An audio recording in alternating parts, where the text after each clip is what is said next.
October 24th, 1917. 2 o'clock in the morning, the valley of the Isonzo River, northeastern Italy. In trenches carved from limestone rock at elevations reaching 2,700 metres above sea level, Italian soldiers clutched their Carcano model 1891 rifles with numb fingers. They had been fighting along this Alpine front for 2.5 years. They had endured 11 brutal battles along the Isonzo. They had watched 300,000 of their comrades fall to Austrian and German bullets, to artillery fire that turned the porous cast rock into deadly shrapnel, to avalanches that buried entire platoons without a sound. And now, in the pre-dawn darkness of that October morning, they were about to face the worst defeat in Italian military history. This is the story of how the Carcano rifle, Italy's faithful companion through decades of conflict, fought its hardest battle. Not a battle won with glory and triumph, but one fought in chaos, retreat, and desperate survival. The Battle of Caporetto would test the rifle and the men who carried it in ways no one could have imagined. The Fucile Modello 1891 was born in 1890 in the workshops of the Turin Army Arsenal designed by Chief Technician Salvatore Carcano. Italy needed a modern rifle. France had adopted the revolutionary Liebel in 1886, the first smokeless powder military rifle. Austria-Hungary, Italy's northern neighbour and future enemy, fielded the Mannlicher in 1888. Italy's aging Vetterli Vitali black powder rifles were obsolete before they finished production. After testing more than 50 different designs from manufacturers across Europe, including Lee and Mauser, the Italian Commission chose Carcano's creation. It was chambered for the 6.5 by 52mm rimless cartridge, one of the first small-caliber smokeless rounds adopted by a major military power. The rifle used a Mannlicher-style internal magazine fed by a 6-round en-bloc clip that dropped out through the bottom of the magazine when empty. The bolt action was based on the Mauser Model 89 with dual locking lugs at the front of the bolt. At 50.6 inches long with a 30.7-inch barrel, the full-length infantry rifle weighed just under 9 pounds. The Carcano was not the finest piece of military engineering. It would never match the precision of a British Lee Enfield or the robust simplicity of a German Mauser. But it had something more important for Italy in 1891.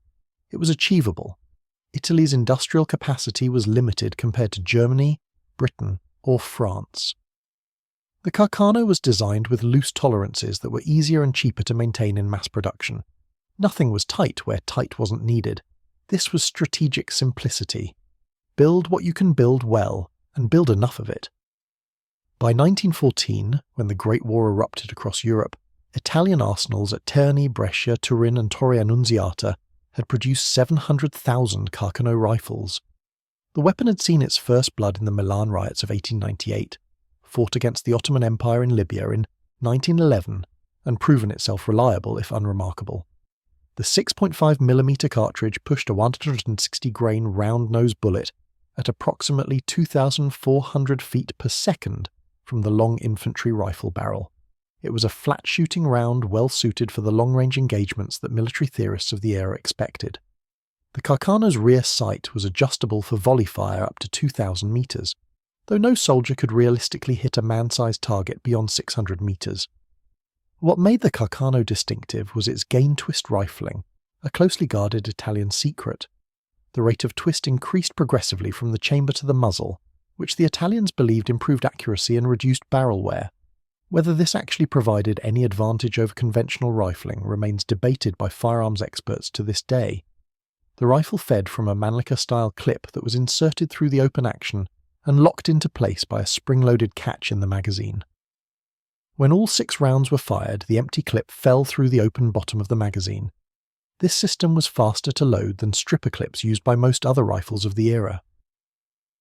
But it had a critical weakness. Without a clip, the Carcano could only be used as a single-shot rifle, loading 1 round at a time. If a soldier lost his clips in the chaos of battle, his modern repeating rifle became little better than a weapon from the 1870s. On May 23, 1915, Italy declared war on Austria-Hungary.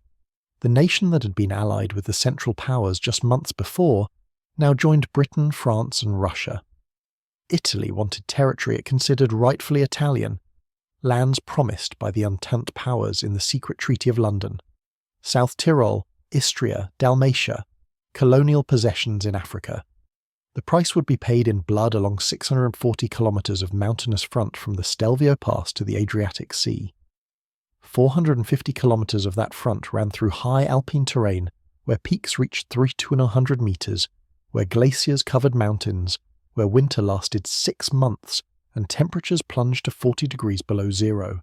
The Austrians held the high ground. They had spent months before Italy's entry into the war fortifying mountain peaks, digging trenches into solid rock, building artillery emplacements on summits that required hauling guns up slopes by hand. Italian Chief of Staff Luigi Cadorna faced an impossible tactical situation. To advance, Italian forces had to cross the Isonzo River under fire from Austrian positions on the heights above. But to neutralise those positions, they first had to cross the river. It was a lethal paradox written in geography. The Italian soldier of 1915 went to war carrying his Carcano rifle, 120 rounds of ammunition in leather pouches, a bayonet, an entrenching tool, a blanket roll, a mess kit, and a water bottle. He wore a grey-green uniform and a distinctive hat with black feathers for Alpine troops. Many soldiers were peasants from southern Italy who had never seen mountains like these. They were sent to fight for territory most had never heard of, to die for political promises made by men in Rome who would never hear a shot fired in anger. The Alpini, Italy's elite mountain infantry established in 1872, were different. These were men who knew the mountains, who had trained for high-altitude warfare, who could move through terrain that would kill ordinary soldiers. They would bear the heaviest burden in the years to come. The Alpini carbine variant of the Carcano, the Moschetto per Truppe Speciali, was shorter and handier than the full-length infantry rifle, with a 17.95-inch barrel and a fixed 300-metre battle sight. For fighting in narrow mountain passes and raided terrain, the carbine's reduced length was a considerable advantage. Between June 1915 and October 1917, 12 battles were fought along the Isonzo River. 12 times the Italian army attacked Austrian positions. 12 times they paid in blood for yards of rock and mud. The First Battle of the Isonzo began on June 23, 1915. Cadorna threw his forces at the Austrian lines, believing that frontal assault with superior numbers would achieve a breakthrough. The Austrians held. Italian casualties, 15,000 dead and wounded. Austrian casualties, 10,000. Territory gained, minimal. The second battle in July, the third in October, the fourth in November. Each battle blurred into the next. Artillery barrages that turned the sky black with smoke and dust. Infantry attacks across open ground swept by Austrian machine gun fire. Soldiers falling by the hundreds, by the thousands. The Carcano rifle performed its role. It was reliable in the harsh conditions. The 6.5mm cartridge had moderate recoil that didn't punish soldiers already exhausted by high-altitude combat. The rifle's accuracy was adequate for the ranges at which most combat occurred, but no rifle, no matter how well designed, could overcome the fundamental tactical reality. The Italians were attacking uphill into prepared defensive positions. Artillery could not identify targets in the uneven terrain. Infantry struggled up steep slopes with heavy packs, while Austrian defenders above poured fire down upon them. Units became separated, scrambling over rough ground. Shell bursts on the cast rock created secondary shrapnel from stone fragments that wounded men behind cover. The winter of 1915 to 1916 brought a new enemy. Snow accumulated to depths of 8 to 12 metres on the high peaks. Temperatures plunged. Frostbite became as deadly as bullets, and then came the avalanches. Both sides had positioned troops on the highest summits, believing altitude provided tactical advantage. They did not fully understand the danger. On December 13, 1916, a day that would be remembered as White Friday, nature struck with devastating force. An avalanche on Mount Marmolada buried an Austrian barracks. 200,000 tons of snow, rock, and ice plunged down the mountain. 270 soldiers died instantly, crushed beneath the weight. Only 40 bodies were ever recovered. It was not an isolated incident. As heavy snow and high winds continued over the next days and weeks, avalanches killed with terrible frequency. Entire regiments vanished in seconds. Some historians believe both sides deliberately fired artillery onto unstable snow cornices, triggering avalanches to bury enemy positions. Whether by intent or nature's fury, the result was the same. By the end of December 1916, Between 9,000 and 10,000 soldiers on both sides had been killed by avalanches, not by bullets, not by shells, by snow. This was the reality of the Alpine War. Combat at altitudes where only shepherds and mountaineers had ventured before. Soldiers dug tunnels through glacial ice to create living quarters and fighting positions. They strung cable cars up mountainsides to transport supplies and ammunition. They built rope ladders on sheer rock faces. The Austrians excavated an entire ice city inside the Marmolada Glacier, with dormitories, storerooms and command posts carved from ice. Both sides hauled heavy artillery to summits above 3,000 metres, dragging guns that weighed tons up slopes where every step was an act of will. The Italians built the Strada della 52 Gallery, a road with 52 tunnels cut through solid rock to supply their positions on Monte Pasubio. Engineers used explosives to tunnel under enemy mountain peaks, filling the chambers with dynamite and blowing entire summits to pieces. The Italians detonated 5 tons of explosives beneath Col di Lana, vaporizing the peak and killing 150 Austrian soldiers stationed there. This was warfare like nothing the world had seen. And through it all, the Italian soldier carried his Carcano. By 1917, the Italian army had fought 11 battles along the Isonzo. Casualties exceeded 300,000 dead, wounded and missing. Half of Italy's entire war death toll would be suffered in this one sector. For all the bloodshed, territorial gains were minimal. Cadorna's tactics never changed. Artillery barrage, frontal assault, accept casualties, repeat. His own officers whispered that he was incompetent. Soldiers called him the butcher. But Cadorna had political backing in Rome and the authorization to continue his attritional strategy. In August 1917, the Italians launched their 11th Battle of the Isonzo. This time they achieved a modest success, capturing the Bensisa Plateau north of Gorizia. It strained Austrian resistance to the breaking point. The Austro-Hungarian High Command realized they could not withstand another Italian offensive without help. Emperor Karl wrote to Kaiser Wilhelm III requesting German reinforcements. German Chief of Staff Erich Ludendorff was initially opposed, believing the troops were needed elsewhere. But he was overruled. In September 1917, 7 German divisions were transferred from the Eastern Front to Italy, where Russia's collapse had freed forces for other theatres. The Germans brought more than numbers.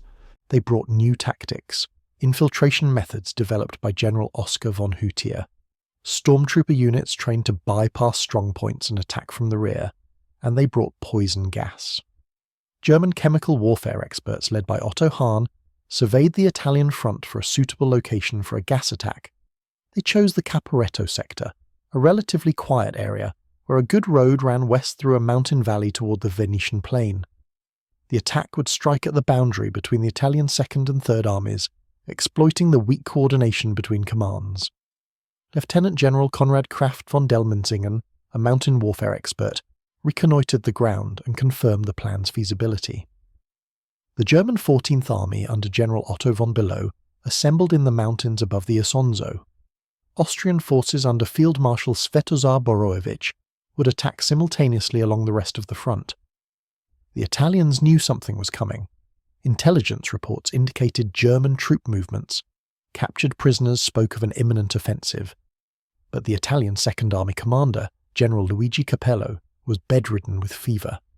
He had ignored Cadorna's orders about defensive placement of troops, keeping his forces in forward positions rather than establishing defence in depth. When warnings reached Italian headquarters, Capello dismissed them. He believed his army could handle any attack. October 24, 1917, 2 just a.m. The bombardment began. 4 hours of gas shells and high explosives crashed down on Italian positions.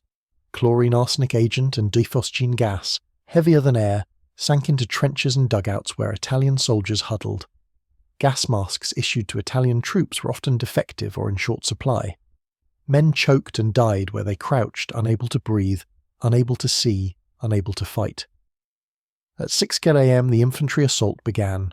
German stormtroopers using infiltration tactics bypassed Italian strongpoints, cutting communications, attacking from unexpected directions. The Italian front line shattered almost immediately. In sectors where Italian units maintained cohesion, the Carcano rifle served its purpose. Soldiers fired their 6 rounds, reloaded the en bloc clips, fired again. The 6.5mm bullets dropped German and Austrian soldiers at ranges from 50 to 300 meters. But in the chaos and confusion, in the fog and gas that reduced visibility to meters, individual marksmanship mattered less than unit cohesion and command control, and the Italian command structure was collapsing. By the end of the first day, Austrian and German forces had penetrated 25 kilometers into Italian territory. Italian units found themselves outflanked, surrounded, cut off. Some fought with desperate courage, others broke and fled. Still others, exhausted by 2.5 years of attritional warfare, surrendered without resistance. The Italian Second Army was disintegrating. Cadorna, recognizing the disaster unfolding initially, refused to authorize a retreat. He believed Italian forces could regroup and hold. General Capello, still fevered and barely coherent, requested permission to withdraw to the Tagliamento River. Cadorna denied the request. It was not until October 30th, 6 days into the battle, that Cadorna finally ordered a general retreat. By then, it was nearly too late. Italian soldiers abandoned positions they had held for years, positions purchased with tens of thousands of lives. They left behind artillery, machine guns, ammunition, supplies. The retreat became a rout. Roads clogged with soldiers, civilians fleeing the advancing enemy, wagons loaded with whatever could be saved. Austrian and German forces pursued, ambushing retreating columns, capturing thousands. For the Italian soldier carrying his Carcano rifle, the Battle of Caporetto was a nightmare of confusion and terror. Units separated from their commands wandered through mountain passes seeking friendly lines. Officers lost contact with their subordinates. Men who had endured years of combat without breaking simply gave up, throwing down their rifles and surrendering. Others fought rearguard actions with whatever troops they could gather, buying time for the retreat with their lives. The Carcano rifle, reliable and sturdy, continued to function. It fired when called upon, but a rifle is only as effective as the soldier holding it, and the command structure directing its use. When armies collapse, individual weapons become irrelevant. On October 28th, Austrian and German forces captured Udine, the former Italian headquarters. On October 31st, they reached the Tagliamento River. The Italian Third Army crossed just ahead of the enemy, fighting desperate battles to prevent complete encirclement. It took 4 days for Italian forces to fully cross the Tagliamento. By then, the pursuit was on their heels. On November 2nd, an Austrian battalion established a bridgehead across the river. The Italian retreat continued. Not until November 10th did Italian forces establish a defensive line on the Piave River and Monte Grappa, approximately 110 kilometers from the Isonzo front. They had retreated nearly 70 miles in less than 3 weeks. The statistics of defeat were staggering. 11,000 Italian soldiers killed, 29,000 wounded, 300,000 captured, another 300,000 scattered, separated from their units. Some would eventually return, others were lost forever. The Italian army lost 3,000 artillery pieces, 3,000 machine guns, 2,000 mortars, and uncountable stores of ammunition and equipment. Entire divisions ceased to exist as coherent fighting forces. For comparison, Austrian and German casualties were approximately 50,000 killed and wounded. The attackers had achieved one of the most one-sided victories of the entire war. Among the German officers who distinguished themselves at Caporetto was Oberleutnant Erwin Rommel, who with a mere handful of men captured 1,500 Italian soldiers and 43 officers. For his actions, Rommel would receive the Pour le Mérite, Germany's highest military honour. The Carcano rifles carried by Italian soldiers at Caporetto performed as designed. The weapon was not the problem. Military historians who have studied the battle agree that the defeat was caused by tactical surprise, effective use of gas, infiltration tactics that the Italians had not trained to counter, and catastrophic failures of Italian command and control. General Cadorna was relieved of command on November 9th.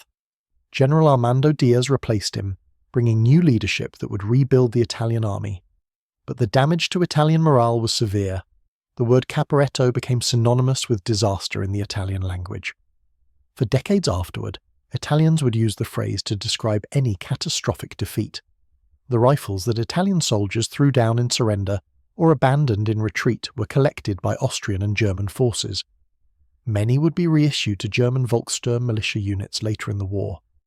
The Carcano, intended to arm Italian soldiers in Italy's wars of expansion, was now in the hands of its enemies. Yet the story of Caporetto was not one of complete disaster. The Italian army, despite losing 250,000 prisoners and having to retreat 70 miles, managed to avoid total annihilation. Units fought desperate rearguard actions that allowed the bulk of the army to escape. The line established on the Piave River held. French and British divisions rushed to Italy to reinforce the new defensive positions. 6 French and 5 British infantry divisions arrived by mid-November. German forces, having advanced further than they anticipated, outran their supply lines. The pursuit lost momentum. On the Monte Grappa massif north of Bassano, Italian forces, including Alpini units, fought the First Battle of Monte Grappa in November and December, halting the Austro-German advance. Here, at altitudes above 1,500 meters, Italian soldiers with their Carcano rifles dug in and refused to break. The mountain became a fortress. Austrian attacks were repulsed with heavy casualties. The Carcano rifle, in the hands of determined defenders with good defensive positions, proved its worth. The 6.5mm cartridge had adequate power for defensive engagements. The rifle's reliability in harsh mountain conditions was an asset. Italian soldiers at Monte Grappa fought with the desperation of men who knew retreat meant the loss of Venice and possibly Italy's exit from the war. The Battle of Caporetto was the Carcano rifle's hardest battle, because it was fought amid the collapse of the army that carried it. In battles where tactics and leadership prevail, weapons matter less. In disasters where command breaks down and soldiers fight in chaos, even the finest rifle cannot ensure victory. The Carcano was not a superweapon. It was a serviceable bolt-action rifle, as good as it needed to be within the industrial capacity of the nation that made it. Over 2 million Carcano rifles were produced between 1892 and 1918. The Terni arsenal alone manufactured more than 1.5 million rifles. When wartime casualties and the demands of combat necessitated increased production, new factories at Rome and Brescia came online. By the armistice in November 1918, Italian soldiers were still carrying Carcano rifles. The rifle had not failed them at Caporetto. Their commanders had failed them, their tactics had failed them. The surprise and violence of the German-Austrian assault had overwhelmed defensive positions that should have held. But the rifle itself continued to do what it was designed to do. 1 year after Caporetto, on October 24, 1918, the Italian army launched the Battle of Vittorio Veneto. It was the anniversary of their greatest defeat, chosen deliberately as a day of redemption. Italian forces, reinforced and reorganized under General Diaz, attacked Austro-Hungarian positions across the entire front. This time, the results were different. The Austro-Hungarian army, weakened by years of war and internal ethnic tensions, began to disintegrate. Within days, Italian forces had advanced kilometers. By October 30th, they had captured the town of Vittorio Veneto. The 8th Army pushed toward Belluno in the eastern Dolomites. The 4th Army broke through on the left flank at Monte Grappa. On October 31st, the Hungarian parliament proclaimed withdrawal from the Austro-Hungarian Union, marking the official dissolution of the Habsburg dynasty. On November 3rd, Austria-Hungary signed an armistice. The Italian front, which had consumed 600,000 Italian lives, was over. Italian soldiers armed with Carcano rifles marched into Trento and landed from the sea at Trieste. The territories promised in 1915 were now Italian. The price had been paid in blood along the Isonzo, in the trenches carved from stone, on the mountain peaks where avalanches killed as efficiently as bullets. The Carcano rifle had been there for all of it. The rifle's performance in World War I established certain truths that firearms experts still acknowledge today. The 6.5 by 52mm Carcano cartridge, while less powerful than the larger 7 and 8mm cartridges used by most other nations, was sufficient for infantry combat. Its moderate recoil allowed for faster follow-up shots and better control, particularly important for soldiers who were not professional marksmen. The round-nosed bullet design was outdated by 1915, when most nations had adopted Spitzer-pointed bullets with better ballistic coefficients. Italian ordnance departments recognized this, but wartime production demands meant updating the bullet design was not a priority. The gain-twist rifling that Italy considered a state secret may or may not have provided any actual advantage. Modern testing suggests the benefits were marginal at best, but the Italian belief that it improved accuracy and reduced barrel wear persisted throughout the rifle's service life. The Mannlicher-style clip feed system was faster to reload than stripper clip systems, but the dependence on clips created a vulnerability if soldiers lost them in combat. The Carcano's reputation suffered in later years, particularly after World War II when surplus rifles flooded the American market. Collectors and shooters found that commercially available ammunition was often loaded with undersized 6.7mm bullets instead of the correct 6.8mm projectiles. This caused accuracy problems that were wrongly attributed to the rifle itself. FBI testing of a Carcano rifle in the 1960s confirmed that the weapon was accurate and safe when used with proper ammunition. Military firearms expert Ian Hogg described the Carcano as a serviceable enough weapon on par with its contemporaries. Not the finest rifle of the era, but adequate for its intended purpose. This was perhaps the highest praise the rifle could receive. It was good enough. For a nation like Italy, with limited industrial capacity facing modern warfare on a massive scale, good enough was an achievement. The conditions Italian soldiers faced on the Alpine front were among the most brutal of the entire war. Combat at altitudes where the air was thin and cold made even basic activities exhausting. Soldiers at high elevations experienced altitude sickness, struggled with reduced oxygen saturation, found that wounds healed more slowly. The rocky terrain meant trenches could not be dug in the traditional sense. Instead, soldiers piled rocks to create breastworks or used explosives to blast shallow depressions in solid stone. When artillery shells struck the limestone karst, the rock shattered into deadly fragments that acted as additional shrapnel. Soldiers learned to fear the rock as much as the shell. Supply lines to high-altitude positions were tenuous. Everything had to be carried up by mule or by hand. Ammunition, food, water, firewood, building materials. A single artillery shell required multiple men to transport up a mountain trail. The labour was exhausting and never-ending. In winter, the mountains became even more lethal. Snow-isolated positions for months. Avalanches could strike without warning. Frostbite claimed fingers and toes and lives.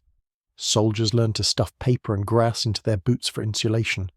They learned to never touch metal with bare hands at 40 below zero. They learned that if a man froze to death in the night, his body would have to stay where it was until spring thaw made burial possible. The psychological toll was immense. Soldiers on the Alpine front faced not just enemy fire, but the constant awareness that nature itself was trying to kill them. A missed step could mean a fall down a mountain face. A careless moment outside shelter in a blizzard meant death by exposure. The isolation of high-altitude outposts cut off from rear areas for weeks at a time created a sense of abandonment, and yet men endured. They fought not just battles, but the daily battle to survive. Another day in an environment that offered no mercy. The Carcano rifle was their tool and their companion. They cleaned it to prevent rust in the damp conditions. They oiled it to keep the action functioning in freezing temperatures. They fired it at enemies they could sometimes barely see through fog and snow. And when the order came to fix bayonets and charge across open ground toward Austrian positions, they carried the rifle forward, because that was what soldiers did. At Caporetto, the Carcano fought its hardest battle, not because the rifle itself was inadequate, but because everything around it collapsed. Command and control evaporated. Units found themselves without orders, without support, without hope. Soldiers who had endured 2.5 years of horror faced the ultimate test, whether to stand and die or retreat and live. Many chose life. History has often judged them harshly for this choice. But perhaps the wonder is not that so many surrendered, but that so many continued to fight. The Alpini units that held Monte Grappa in November and December 1917, halting the enemy advance and saving Italy from complete defeat, were carrying the same Carcano rifles that other soldiers had thrown down at Caporetto. The difference was not the weapon, but the circumstances. Given a defensible position, competent leadership, and reason to believe their sacrifice mattered, Italian soldiers fought with skill and courage. The rifle served them well in these circumstances. The Carcano would continue in Italian service for decades after World War I. In the 1930s, Italy adopted a new 7.35 by 51mm cartridge, believing the larger caliber would provide better stopping power. The model 1938 rifle and carbine were introduced, chambered for this new round.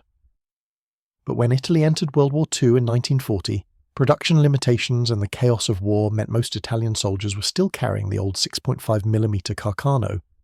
The rifle fought in North Africa, where Italian troops battled British and Commonwealth forces. It fought in the Balkans, in Greece and Albania. It fought on the Russian front, where Italian soldiers experienced winter conditions that made the Alpine War seem mild by comparison.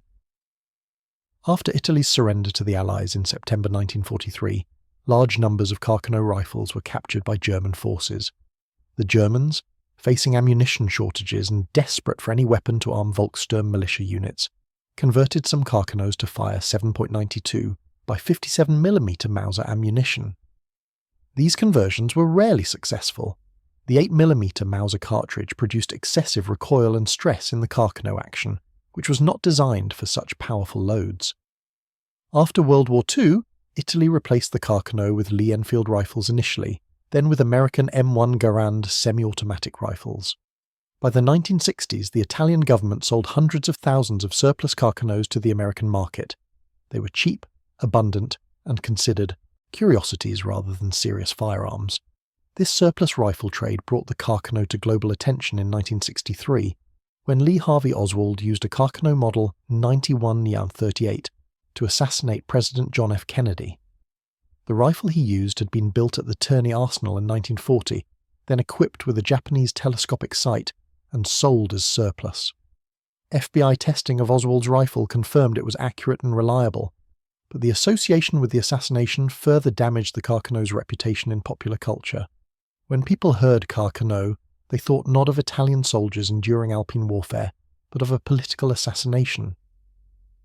The rifle that had served Italy through 2 world wars became known primarily as the weapon of an assassin. This obscures the true history of the Carcano.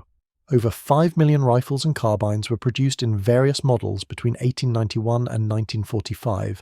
It was the standard weapon of Italian forces for more than half a century. It armed soldiers who fought in conditions ranging from Libyan desert heat to alpine glaciers, from the mountains of Albania to the plains of Russia. It was there when Italian soldiers achieved victories like Vittorio Veneto and suffered defeats like Caporetto. The rifle was never perfect.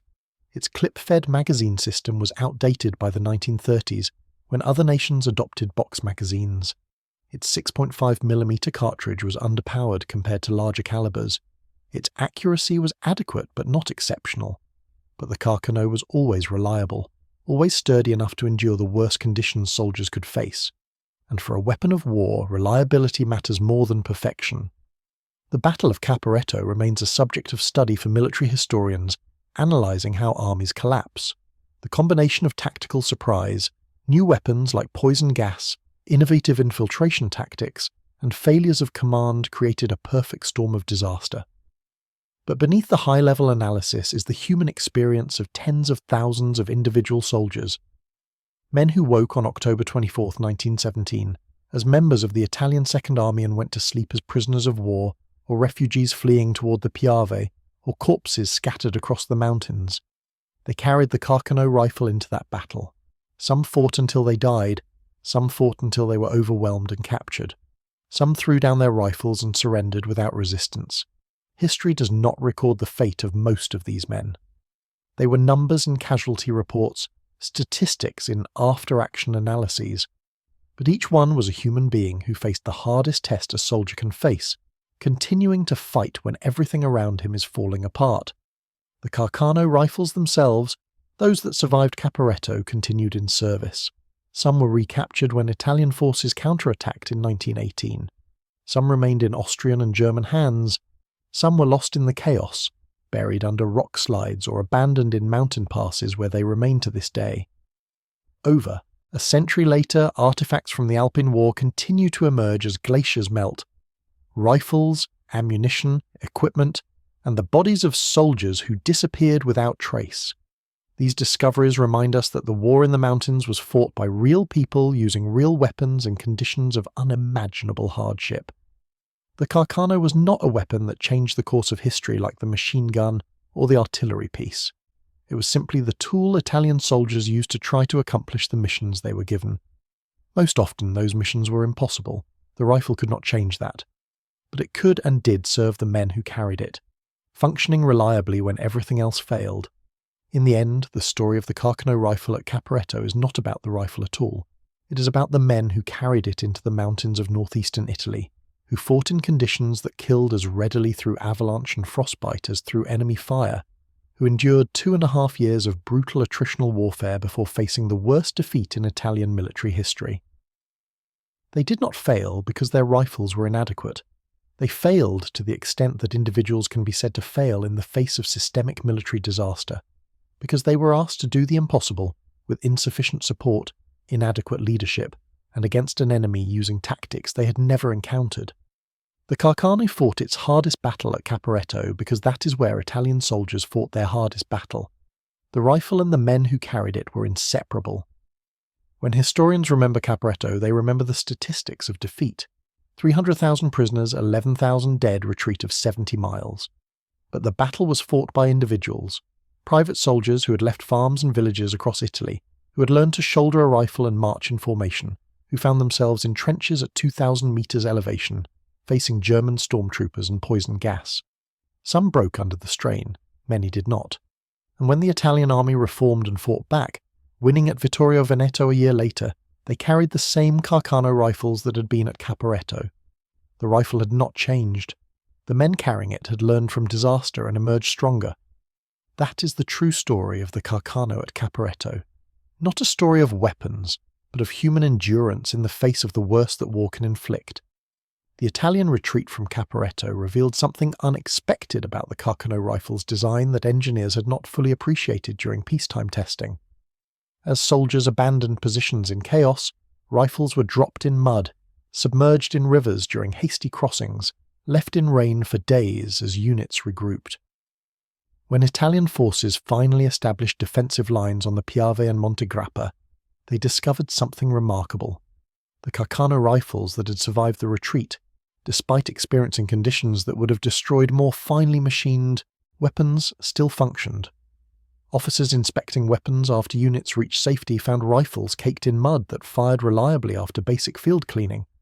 Carcanos that had been underwater still cycled rounds. The loose tolerances that firearms purists criticized as evidence of poor craftsmanship turned out to be a combat advantage. Dirt and debris that would jam a precisely fitted rifle simply fell through the larger clearances in the Carcano's action.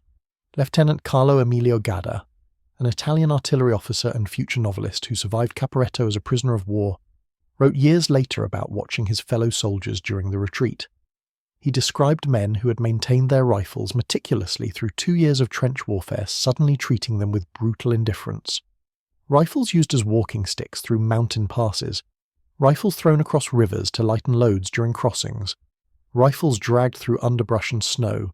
Yet when these same men reached Italian lines and were reorganized into units, their rifles still worked.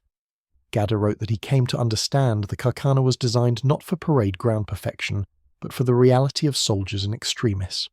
This was a weapon built by people who understood that wars are not won by rifles that shoot perfectly on test ranges, but by rifles that continue to shoot after being dragged through hell. The defense of Monte Grappa in November 1917 became the proving ground for this resilience. The mountain massif rises to 1,775 meters, dominating the approach to the Venetian plain. If Austro-German forces captured Monte Grappa, the road to Venice lay open. Italian command committed everything to holding it. Units arriving at Monte Grappa after the retreat from Caporetto were exhausted, demoralized, and in many cases equipped with whatever rifles they had managed to retain during the withdrawal. Some soldiers carried carcanos that showed visible damage, stocks cracked from impacts, metal scarred and dented, but the rifles still loaded, still fired, still ejected spent cases. The battle for Monte Grappa lasted from November 11th through December 23, 1917. Austrian forces launched repeated attacks, attempting to dislodge Italian defenders. The combat was savage, fought at close range in fog and snow that reduced visibility to meters.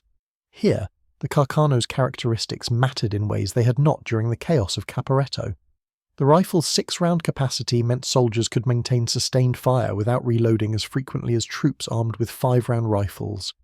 The en-bloc clip system allowed faster reloading than stripper clips when fingers were numb with cold. The moderate recoil of the 6.5mm cartridge meant exhausted soldiers could maintain better aim for follow-up shots. Captain Paolo Cacciadominioni, commanding an Alpini company on Monte Grappa, kept a detailed diary that was published after the war. He recorded firefights where his men dug into shallow stone sangars at elevations above 1,600 metres, held off Austrian attacks through sheer volume of disciplined rifle fire. Dominioni calculated that his company of approximately 120 men firing Carcano rifles could deliver over 700 rounds per minute in sustained fire. This was not the rapid fire of machine guns, but it was enough.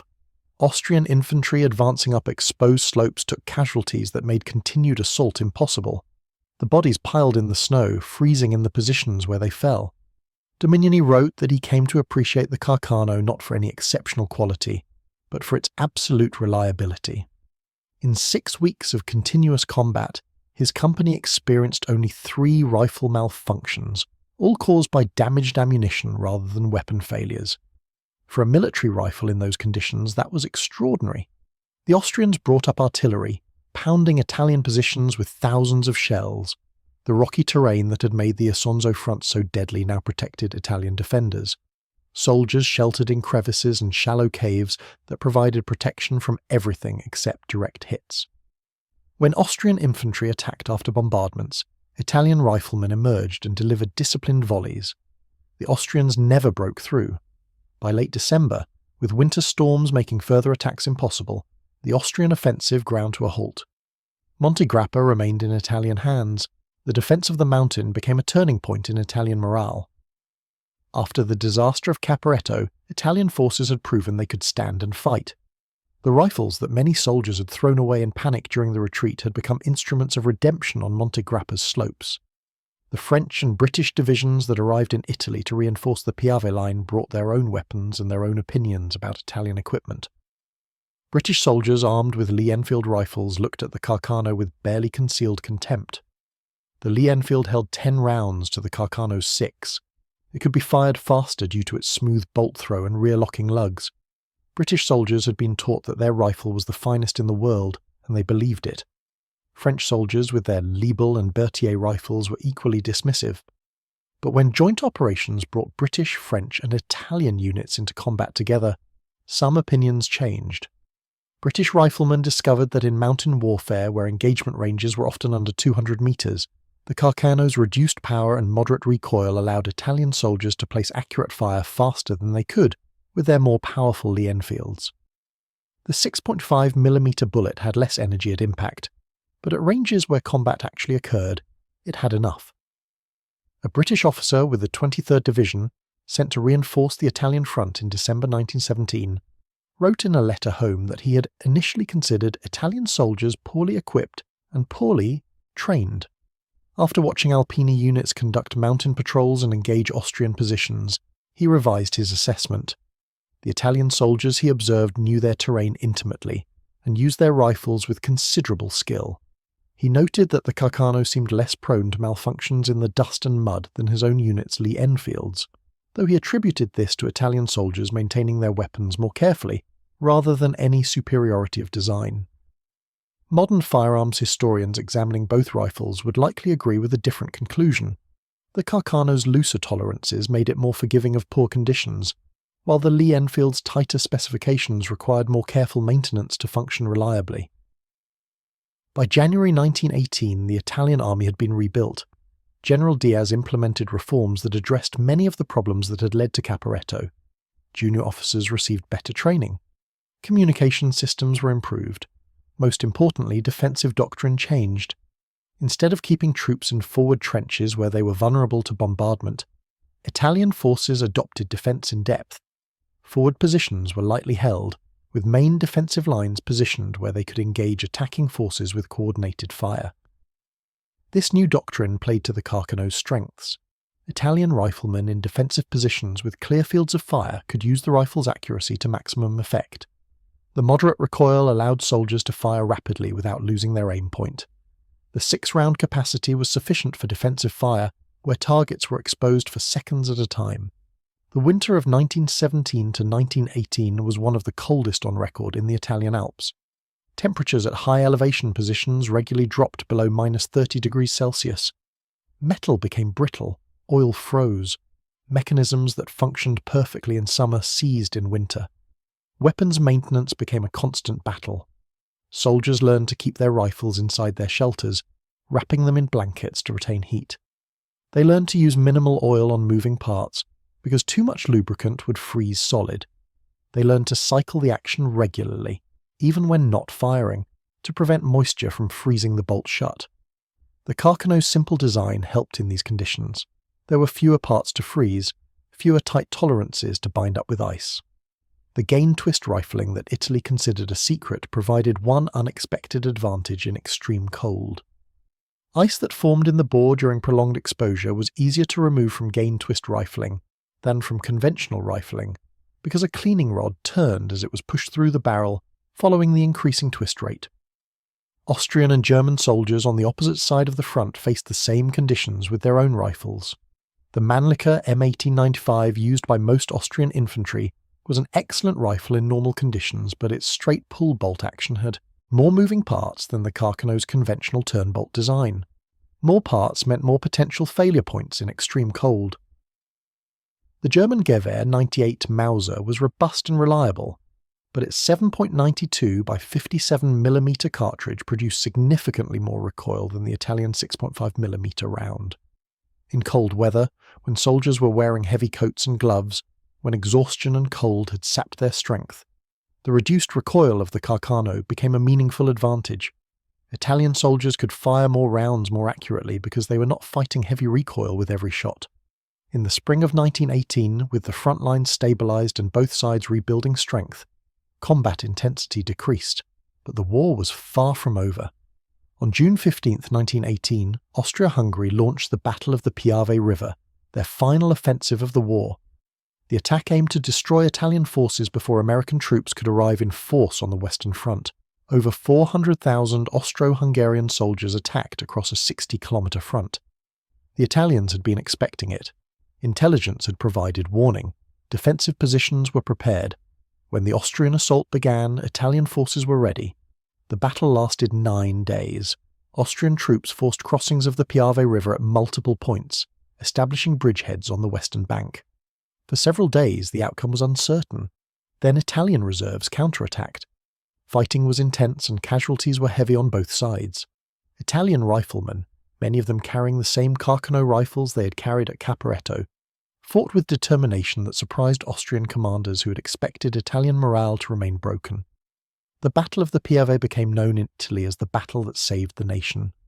Austrian forces, unable to break through Italian defences, began withdrawing across the river on June 23rd. Italian artillery and aircraft caught them during the withdrawal, inflicting severe casualties. The Austrians lost approximately 150,000 men killed, wounded, or captured. Italian losses were around 90,000. It was a defensive victory, not a rout, but it demonstrated conclusively that the Italian army had recovered from Caporetto. The Carcano rifles that Italian soldiers carried in this battle performed exactly as designed. They provided reliable, accurate fire at combat ranges.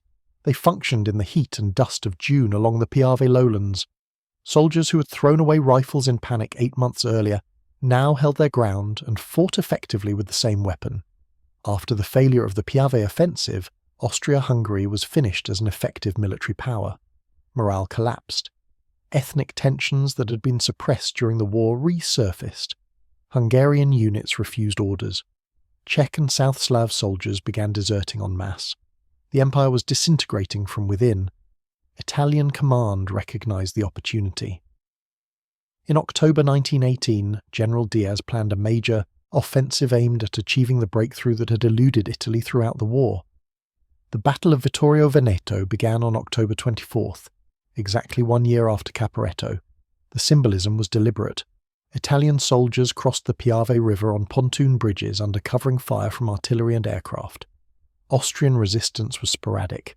Units that had fought tenaciously months earlier now surrendered after token resistance. By October 30th, Italian forces had advanced 30 kilometres. The Austro-Hungarian army was in full retreat. On November 1st, Italian cavalry entered Trento, capital of South Tyrol. On November 3rd, Italian naval forces landed at Trieste, the port city that had been a major war aim since 1915. The same day, Austria-Hungary signed an armistice that took effect on November 4th. The war on the Italian front was over. Italy had gained the territories promised in 1915: Trentino, South Tyrol, Trieste, Istria, parts of Dalmatia. The cost had been staggering: approximately 650,000 Italian soldiers dead, another 950,000 wounded, nearly 500,000 captured or missing. Total casualties approached 2 million out of a population of 36 million. Entire regions of Italy lost a generation of young men. The economic cost was equally devastating. Italy had entered the war as one of Europe's poorer nations and emerged deeply in debt. But Italian soldiers marching into Trento and Trieste in November 1918 felt they had achieved victory. They had endured the disaster of Caporetto and recovered. They had held Montegrappa and the Piave. They had defeated Austria-Hungary in the final offensive, and they had done it carrying the Carcano rifle. The weapon that foreign observers had dismissed as inferior, that Italian soldiers themselves had sometimes cursed as outdated, had served its purpose. It had not been the finest rifle of the war, but it had been good enough. In the Italian Military Museum in Rome, there is a Carcano rifle recovered from Montegrappa in the 1930s. The wooden stock is scarred and cracked. The metal shows rust pitting despite decades of preservation efforts. The bayonet lug is bent. But according to museum records, when the rifle was tested after recovery, it still functioned perfectly.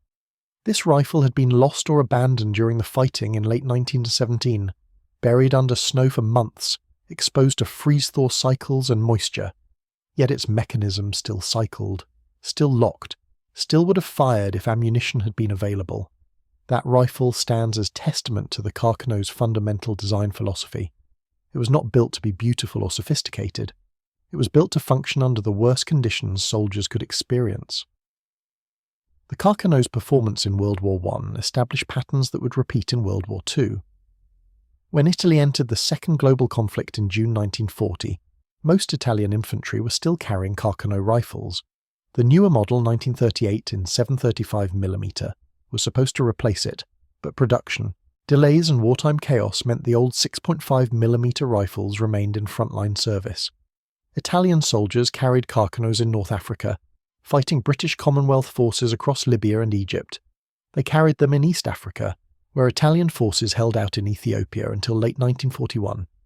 They carried them in the Balkans, in Greece and Yugoslavia.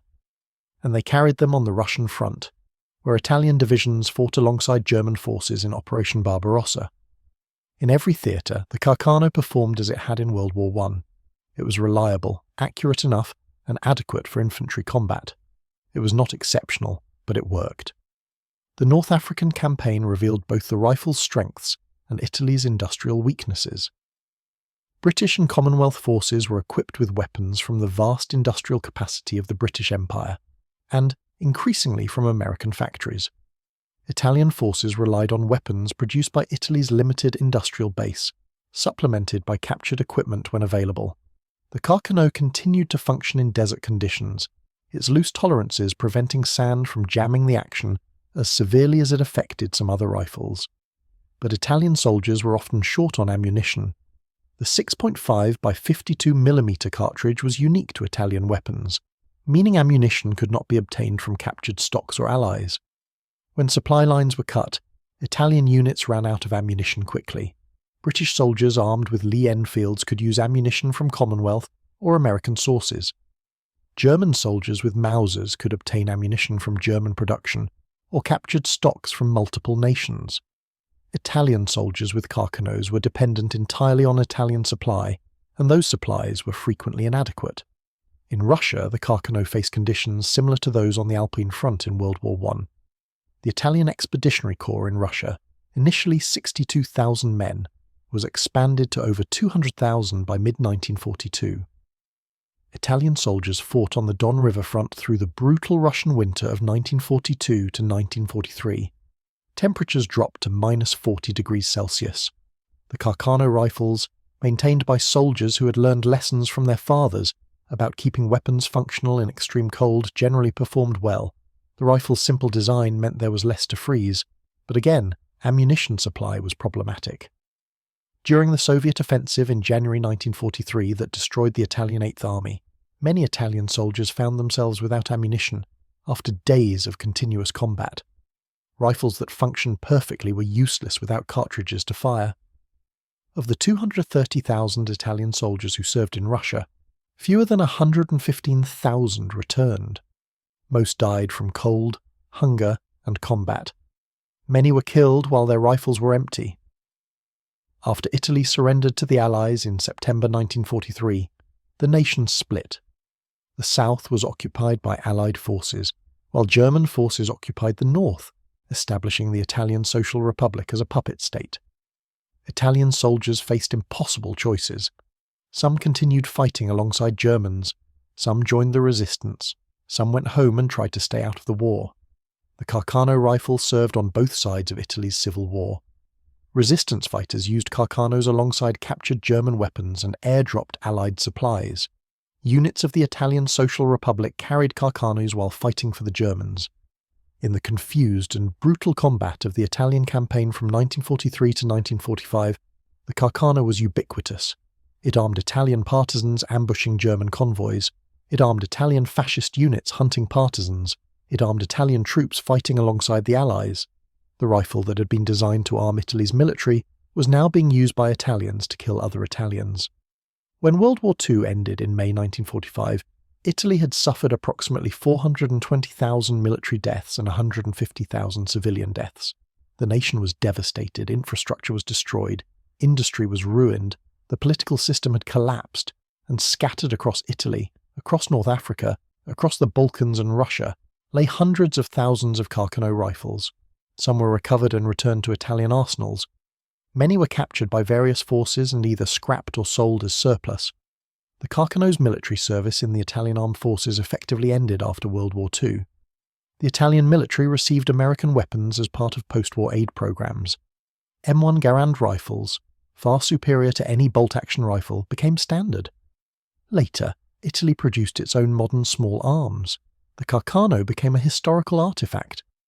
In the decades after World War II, military historians and firearms experts debated the Carcano's place among the rifles of the world wars. Some argued it was an inferior weapon that contributed to Italian military failures. Others maintained it was adequate for its purpose, and that Italian defeat stemmed from failures of strategy, tactics, and industrial capacity rather than weapons quality. The debate was largely settled by systematic testing in the 1960s and 1970s. When Carcano rifles were tested using proper ammunition with correct bullet diameter, they proved to be accurate, reliable, and adequately powerful for military use.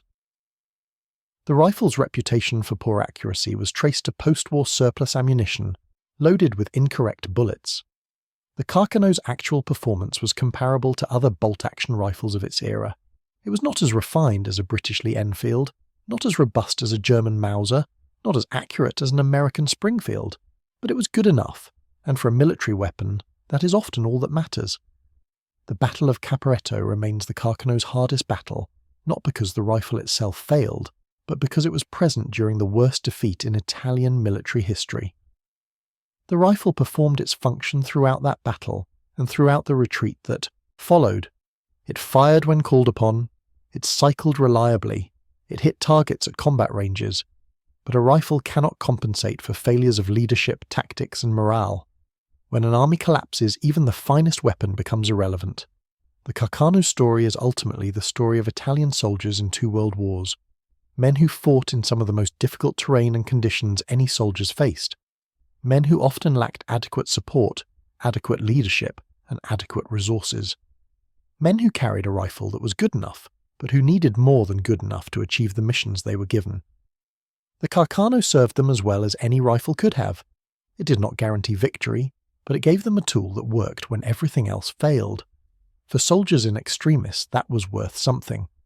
Today, Carcano rifles are collector's items and historical artifacts. Thousands survive in museums, private collections, and in some cases still in use by civilians in former Italian colonies, where they were distributed decades ago. Each rifle represents a piece of history. Some saw combat at Caporetto or Vittorio Veneto. Some fought in North Africa or Russia. Some were carried by partisans or by soldiers of the Italian Social Republic.